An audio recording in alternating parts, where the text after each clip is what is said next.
Hey guys, Homemade Spaceship here with Sound Barrier Academy, and today I just want to talk about monitoring, or what we're using to listen to our music back, and sort of how to maybe get started on acoustically treating our room and how to approach this sort of concept of listening back, because it's pretty important. If you think about it, our room is sort of like the inside of an acoustic guitar, the shape of that guitar, and what kind of wood it's made out of, and all that kind of stuff is going to have a very big effect on how that guitar sounds. Very much how the sound resonating in your room is going to very much change depending on what's in your room, or the shape of your room, or kind of what's going on here. So it's really important to talk about. The first thing I want to talk about is headphones. So a good pair of headphones is a very trusty, awesome thing to have. I really like these Audio-Technica ATH M50Xs. They're pretty affordable at I think $170, and I've had two pairs of these over 20 years essentially, and they've lasted me and they've sounded great the whole time. And I see a bunch of other industry professionals using them as well. Some benefits to headphones when you're starting out is obviously you can make music anywhere and go anywhere and have an acoustically sterile place. So when you put your headphones on, you know, we're not talking about a room tone anymore. We're really hearing everything exactly how it is, which is really important.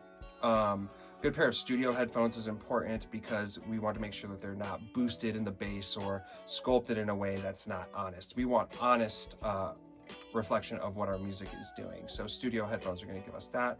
Anything from Sennheiser, Audio-Technica, Biodynamic are all really good companies that make really good quality studio headphones. Some cons to using headphones is ear fatigue. So it's very possible to blow out your hearing way faster with headphones than any sort of loudspeaker system. Headphones can often exaggerate the stereo spectrum, as well as give us a better insight into the stereo spectrum, what's leaning more left in the headphones, what's leaning more right, and what's wider and what's narrower. We will hear more with headphones, but it also can be a little bit exaggerated.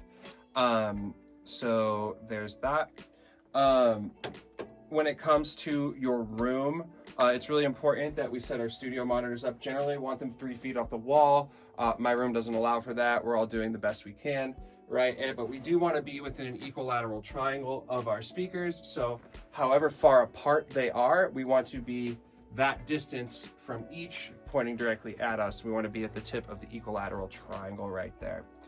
It's really important that the tweeters are also kind of level with our ears. The tweeter is the high speaker right there. Good 5-inch to 8-inch monitors from JBL, Yamaha, or Focal are a really good place to start.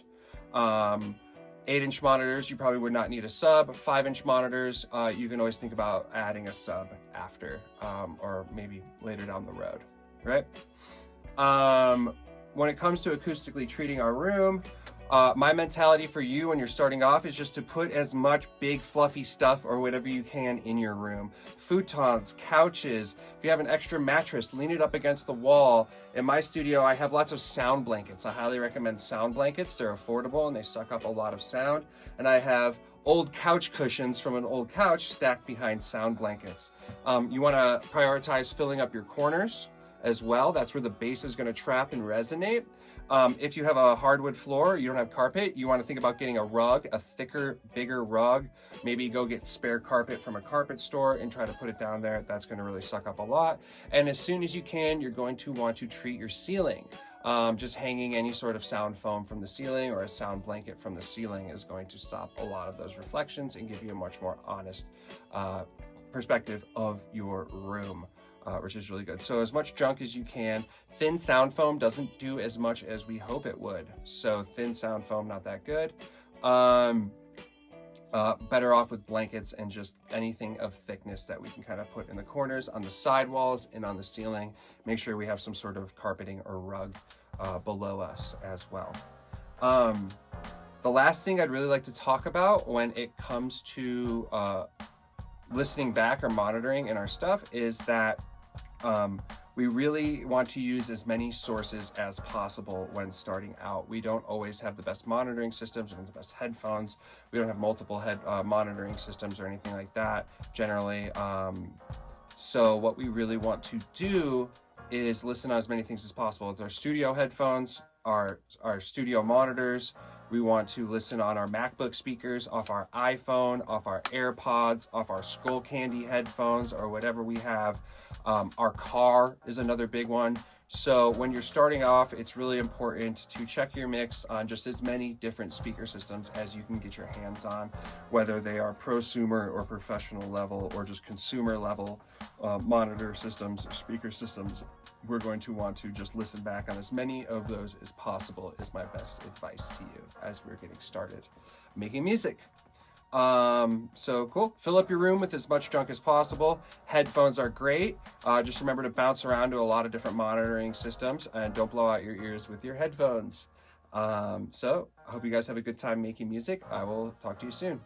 Peace.